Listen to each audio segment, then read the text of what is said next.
At yun mga kapatid, pakinggan natin ang isang, hindi ko alam kung sino ito, hindi ko alam kung pastor ba ito, si kapatid na Rabbi Duyon.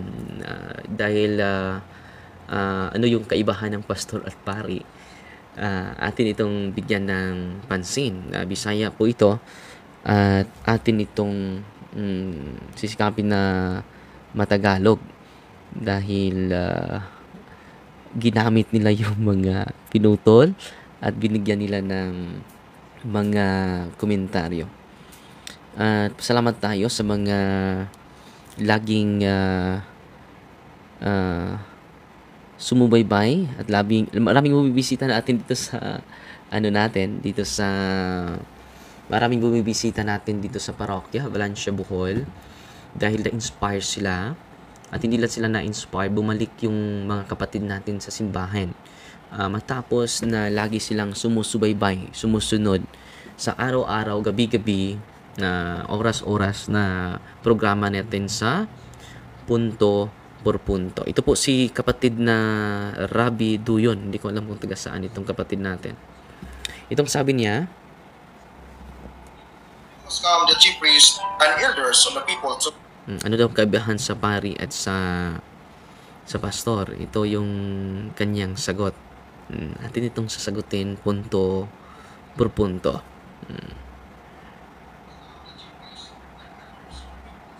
Jesus to put him to death. Kinsay nagplano nga patyon si Kristo? Ang chief. So sino daw yung nagplano? Ito yung kaibahan daw sa pari at sa pastor. Sino ang nagplano na magpatay ni Kristo? Ang mga pari daw. At ang nasa likod sa kanyang isipan, ang Romano Katoliko na pari daw. Arita sa verse number 2. And when they had bound him, they laid him away and delivered him to Pontius Pilate, the governor. Kinsay nag-deliver sa ni Kristo ngadto sa gobernador? Ang mga Sino daw yung nag-deliver, nag-recommend kay Kristo kay Poncio Pilato? Ay mga pari daw. Nasa likod niya, ang mga pari ang nagpapatay kay Kristo. pari. Arita dire sa verse number 20. Matthew 27:20. But the chief priests and elders persuaded the multitude that they should ask Barabbas and destroy Jesus. Kinsay nagpa-destroy ni Jesus Christ? Ang mga pari. So dito ang nagplano, nag-deliver, nag-destroy kay Jesus Christ, mga pari. Yan ang kaniyang argumento. Tignan natin, patuloy natin. Dire sa verse number 41. Matthew 27:41. Likewise, also the chief priest, mocking him with the scribes and elders said, Abi ninyo, kinsa nagbugal-bugal ni Kristo? Ang mga pari. Arita sa mga pastor. Ingon sa Jeremiah chapter 3 verse number 15. God 3 verse 15 daw. No. said, I will give you pastors according to mine heart. Ang pastor 3:15. No. Jeremiah 3:15. Basahin natin ha. Jeremiah chapter 3 verse 15. Tignan natin. Saan ba itong Jeremiah? Dito. 3 verse 15. Sabi dito, binigyan ko kayo ng pinunong sumusunod sa akin sa pamamahalaan niya kayo ng buong katalinuhan at pagkaunawa. So, dito sa magandang balita ay Pangulo. Dito sa And I will give you pastors according to my own heart, and they shall feed you with knowledge and doctrine. No, ang kanilang intindi nito, sila daw. Ito. And when you shall be multiplied and increase in the land in those days, said the Lord, they shall say no more, the ark of the covenant of the Lord, neither shall it come upon the heart, neither shall they remember it, neither shall it be visited, neither shall that be done anymore. So dito mga kapatid, ang intindi nila dito, so kami ito. Dahil may pastor lahat ng pari ay pastor, pero hindi lahat ng pastor ay pari. Kaya nga tinatawag sa Amerika, tinatawag yung pari na pastor. Kung pupunta kayo sa Amerika, yung tawag sa pari ay pastor. So dito referado sa inyo, no? And then kino-quote din niya yung sabi niya, kami ang it refers to us. I will give you pastors. So, yan ang sasagutin natin, mga kapatid. Ang ano ng pastor ay taga-bantay ng mga tupa, di ba? Yan ang role ng isang pastor. At itong nasa isip niya, yung mga pari sa Matthew chapter 20, chapter 20 verse 17 ba ito? 21, 17 na binabasa niya. 20 verse 17.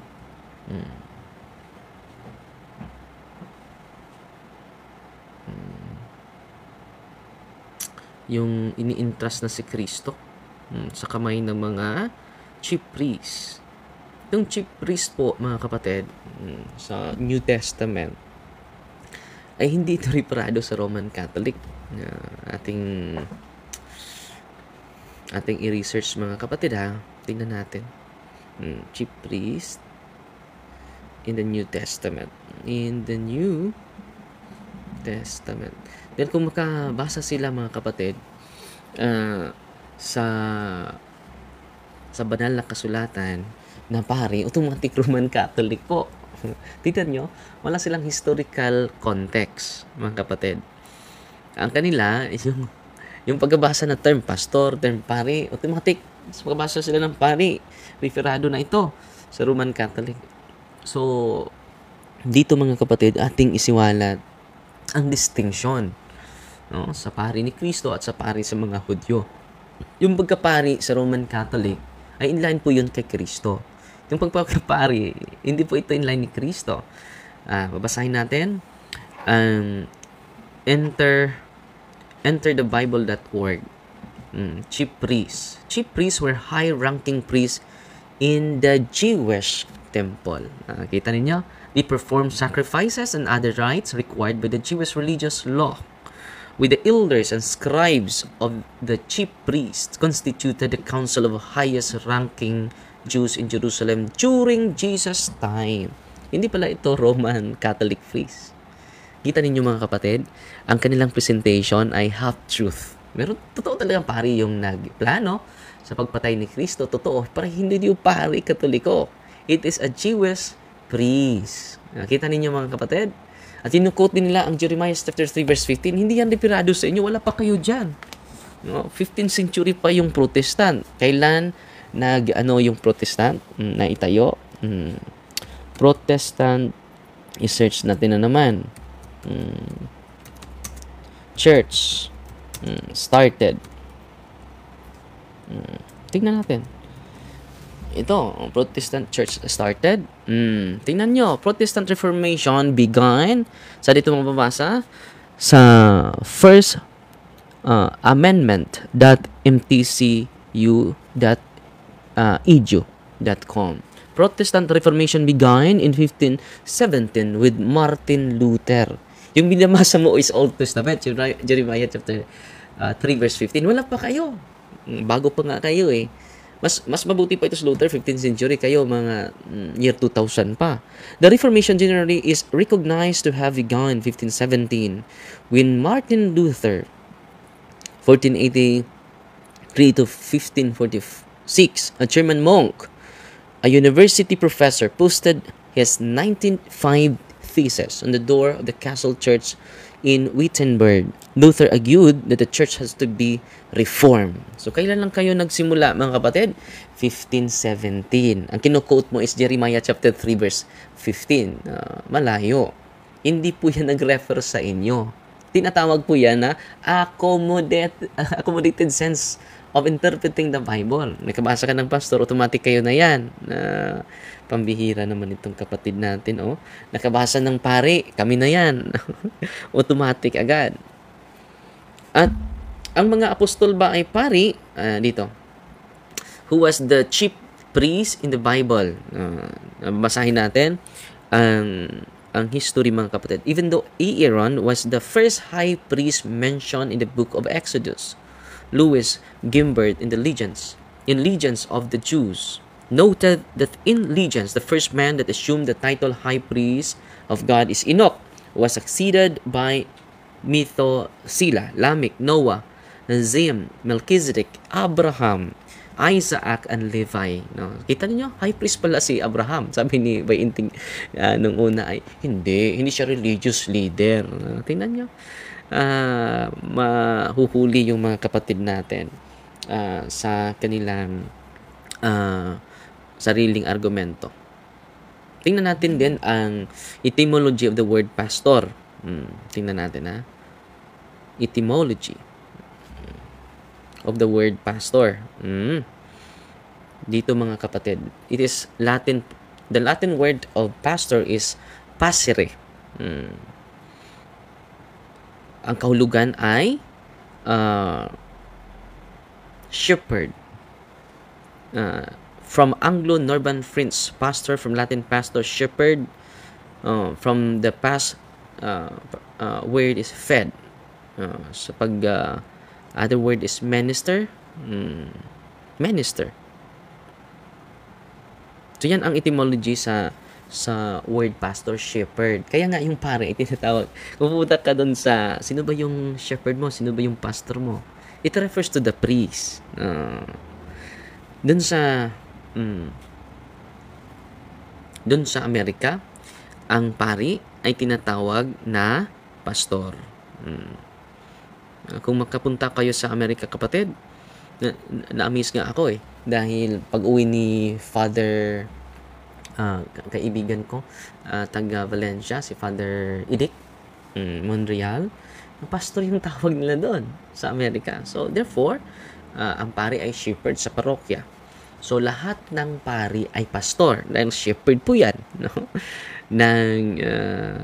ng simbahan. So pwede kami tawagin na pastor din, pero hindi lahat ng pari ay pastor. So naunawaan na ninyo mga kapatid, lahat ng pari ay pastor, shepherd yan ang kahulugan ng pastor, shepherd. So, doon sa Amerika, kung pupunta kayo, pastor, pari, tinatawag na pastor. Pero dito, dito sa article blog.heartfortheninternational.edu.com, a pastor is typically associated with a minister or a priest who serves a congregation or a parish. Pastors are usually ordained, officially appointed by a religious institution to perform religious rites. Ordination typically involves formal education, training, and licensure or approval of religious body. So makita ninyo mga kapatid, pastor is typically associated with a minister or a priest who serves a congregation or a parish, parokya. So, doon sa ibang mga lugar, ang pari tinatawag ding pastor, minister. So, kita niyo kapatid, yung Jeremiah chapter 3, by the way, it refers to the Jewish religion. Yung pastor na tinutukoy doon, yung pari na tinutukoy doon, is a Jewish religion. Hindi po yun Roman Catholic. Sa New Testament na po, nagsimula ang simbahan na tatag ni Kristo. Yung Old Testament, hindi ka mag-quote ng Old Testament na i-apply ninyo sa inyo. Hindi yan applicable sa atin. Applicable yan sa mga Jewish religion. Hindi sa Roman Catholic all the time. Dahil yung Roman Catholic, established by Jesus Christ, nagsimula sa pagtatag niya sa New Testament. So, salamat dong na napasa mo sa akin. So, kita ninyo mga kapatid, hindi nila magagamit ang Jeremiah chapter 3 verse 15. Wala pa sila dyan. At hindi din nila magagamit yung Matthew chapter 20 again sa atin. Dahil ang nasa likod sa isipan niya, ang nagplano sa pagpatay, ang nag-deliver kay Pontius Pilate, ang nagmak, nagbugal-bugal, ang Tagalog ng bugal-bugal no? Na mockery, bullying against Jesus Christ, ang mga pari daw. Ang nasa likod sa isipan niya, paring Katoliko. Hindi yan maganda. Dapat dagdagan natin yung pag-research natin para hindi yung mga biases, theological biases, ang manaig sa pag-interpret ng Biblia. Tingnan nyo, personal theological biases ang nanaig sa atin. So, kailangan natin ng historical context, cultural context, at textual criticism para buo yung presentation natin. Hindi yung makabasa lang tayo ng pari, katolikong pari ang nagpapatay ni Kristo, katolikong pari ang nagplano sa pagpatay ni Kristo, katolikong pari. Ang totoo niyan, it is a Jewish priest. So yan mga kapatid, no? Sinagot lang natin ang ating kapatid na parang kung hindi naman natin sasagutin ay parang totoo ang kanyang presentation. So ang daming nanood natin ngayon. Maraming salamat po. 433 po yung nanood natin. At dito din sa YouTube channel natin, umaabot tayo ng 47 ang nanood sa atin. At maraming nagko-comment. Magbasa lang tayo ng ilang komento. Sabi ni kapatid na, tingnan natin, daming nag-comment dito. At si Margaret, good morning. Margaret Paswilo, good morning, Father Darwin. Si May Luki, welcome to the Kapuntos Level 1. At si Mark Kayaw, good morning, Father. Si Julius Liha, good morning, Father Darwin. Watching from Ipil, Zamboanga, Sibugay. God bless. At si Remedios Sinsano, gifted number 1 Reverend Father membership. So salamat po sa pwede kayo magpa-member sa ating punto mga kapatid, ha. At si Remedios Sinsano, good morning po, Father, watching from Ordanita City, Pangasinan. Si Michelle, pambihira talaga, Father. Si Leo Adaptante, good morning, Father, late man mahalaga nakahabol. At si Gwen Gabuya, good morning po, Father, watching from Hong Kong. Nagpadala sa atin ng 25 star Hong Kong dollars. Hong Kong dollars pa, hindi to stars. At si Gwen Gabuya, si Ninita Igok, good morning po, Father Darwin, watching from Batasan Hills, Quezon City. Reverend Father Darwin, si Ferlita Kadila, good morning, God bless you po. Good morning po, watching in Oman. Okay. At si Faithfulness, good morning, Father, watching from, anong lugar ito? Plug lang. Ay, Father, good morning. Nakita natin ka sa Bulao, CDO, si Monsignor Tex pa, among Paris Priest, si Roy Roldan. Naalala ko na may mga sumasalubong sa atin doon. Si Marisa Watson, hi po, Father, salamat kaayo. Kay since nagsigi ko watch sa imong talk, naka-confession jud ko. So, jud ko. Thank you so much. A long period of time nga wala nako ka-confess watching from Canada. Maraming salamat, kapatid. Si Buknoy ni Tingog man, si Irene Seth. Alfie Cubao, watching from Abu Dhabi, UAE. Si Win Lover Julie, good morning, Father, watching from Dipulog. Father, maayong hapon, idlas man kaayo, Father, imong schedule ipay gihapon kay at least kay bout sa tanan kay daghanang mo balik sa Catholic faith. By the way, Father, I'm watching from California, si Tata Abad.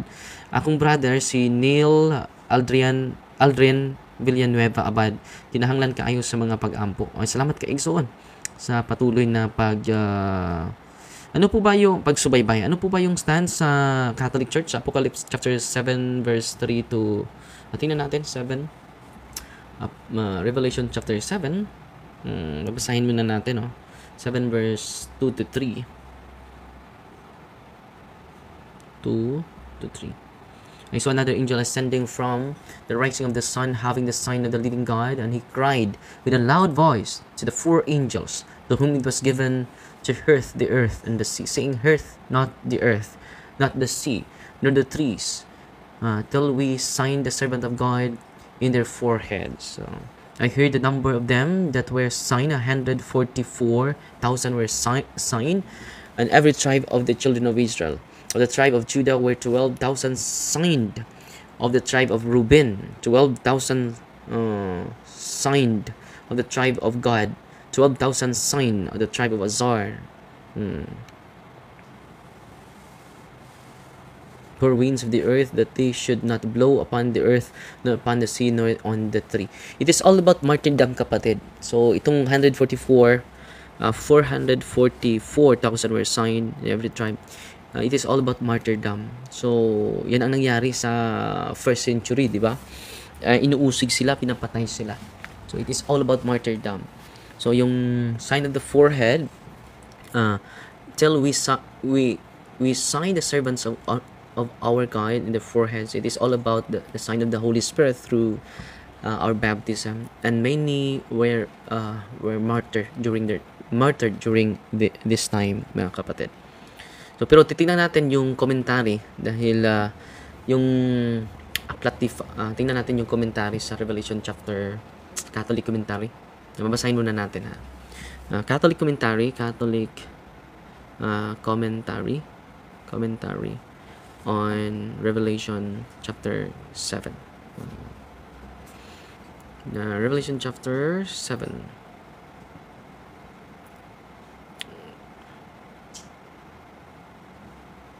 Dahil yung Revelation ay very symbolic, mga kapatid.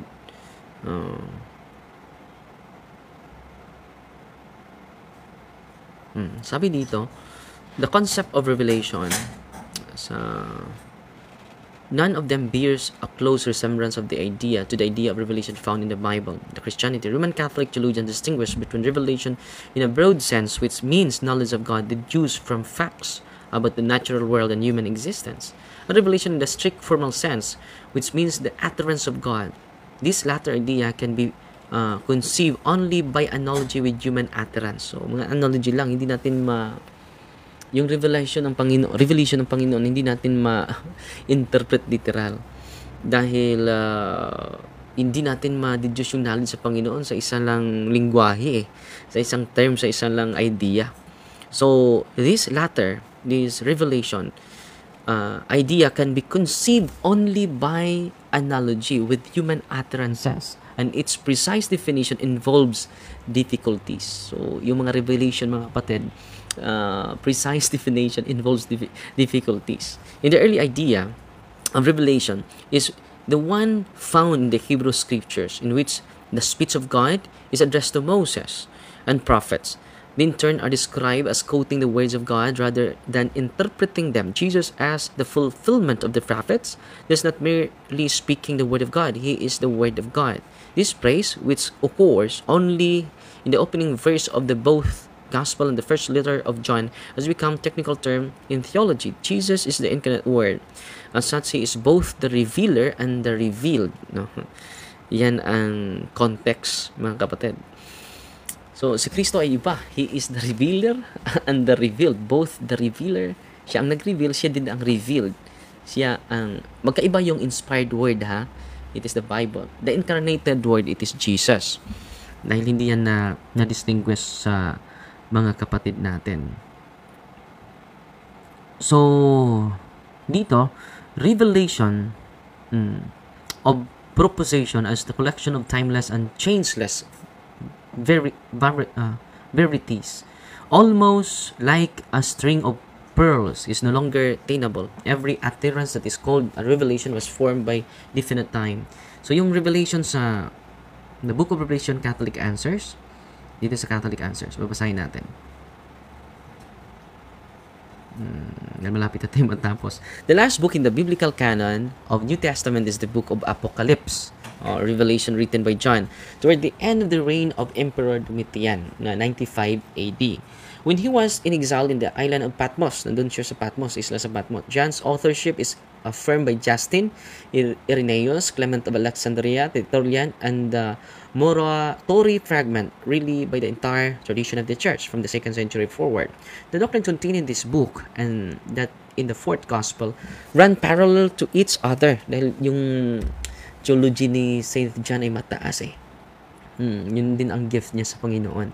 The doctrine contained in the book ran parallel to each other, but naturally the two books differ in language and style because they belong to different genres. To give just one example, John is only inspired New Testament writer to call our Lord the Logos, a description which we find both in the Apocalypse and in the fourth gospel.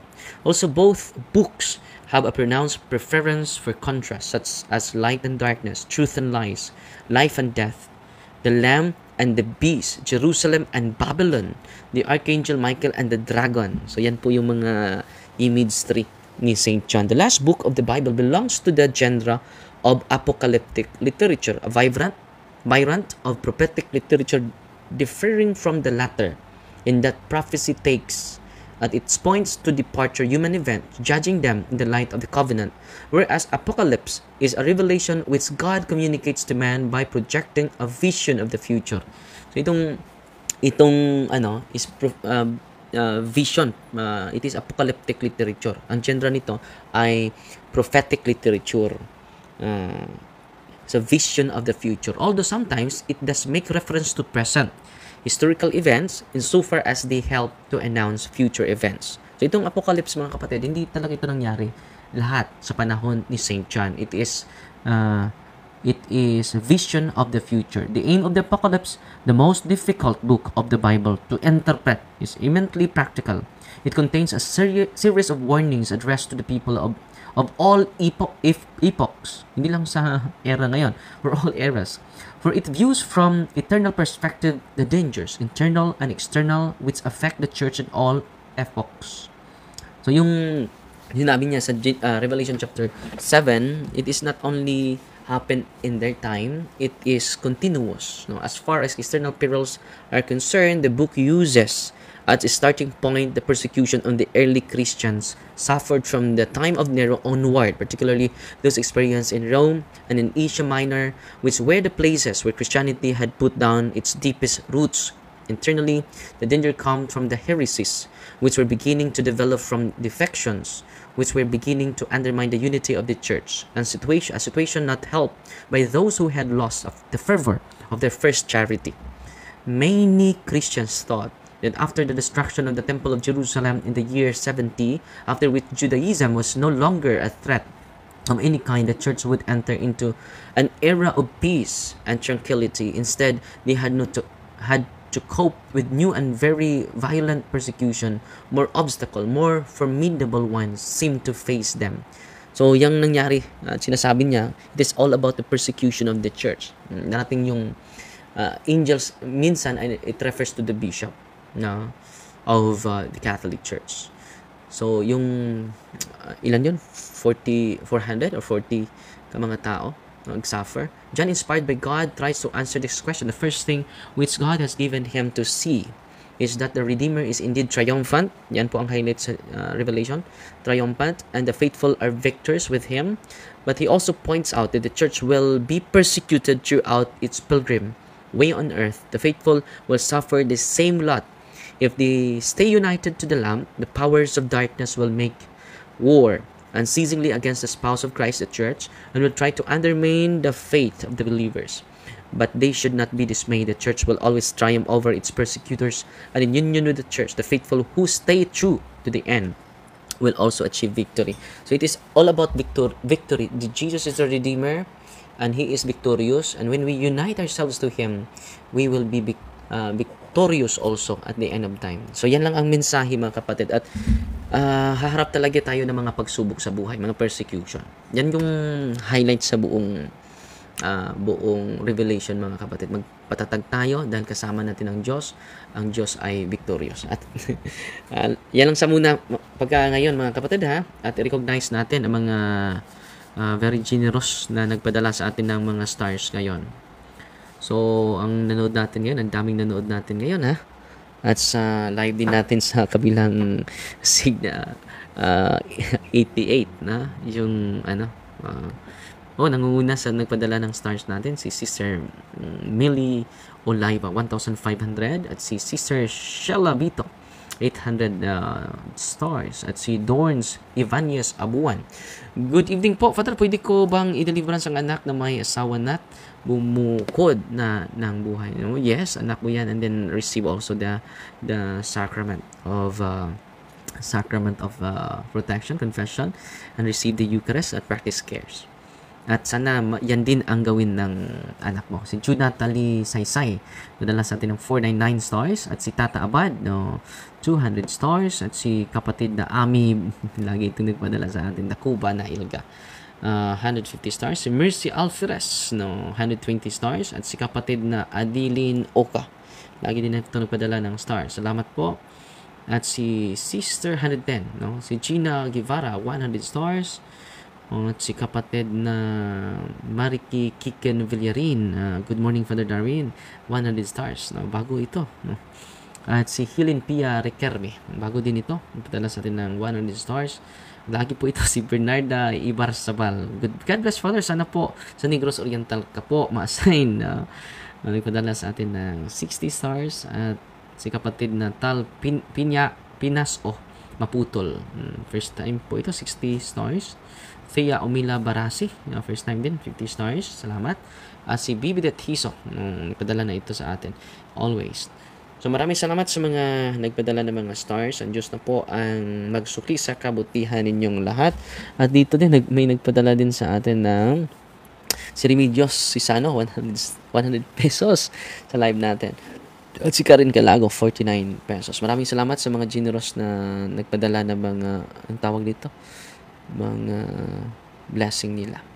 So, God bless po. Tatak CFT with a humble heart. So, sinagot lang natin, hindi po yung referado sa mga paring Katoliko, referado po yun sa Jewish religion, pati yung pastor, referado din yun sa Jewish religion. Hindi yung referado sa Protestant church. Wala pang protestante sa Old nor sa New Testament. Kailan lang nagsimula yung Protestant Reformation nila?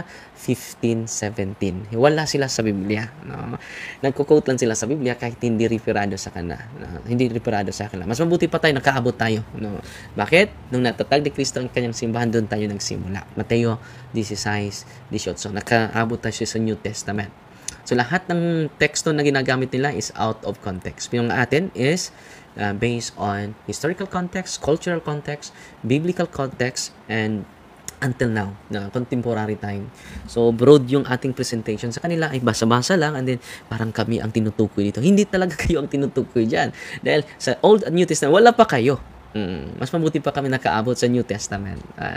Ang simbahan din ang nag-compile sa Biblia. Siguro, next na discussion natin sa City Square, patunayan ko na ang Iglesia Katolika ang nag-compile sa Biblia. Okay?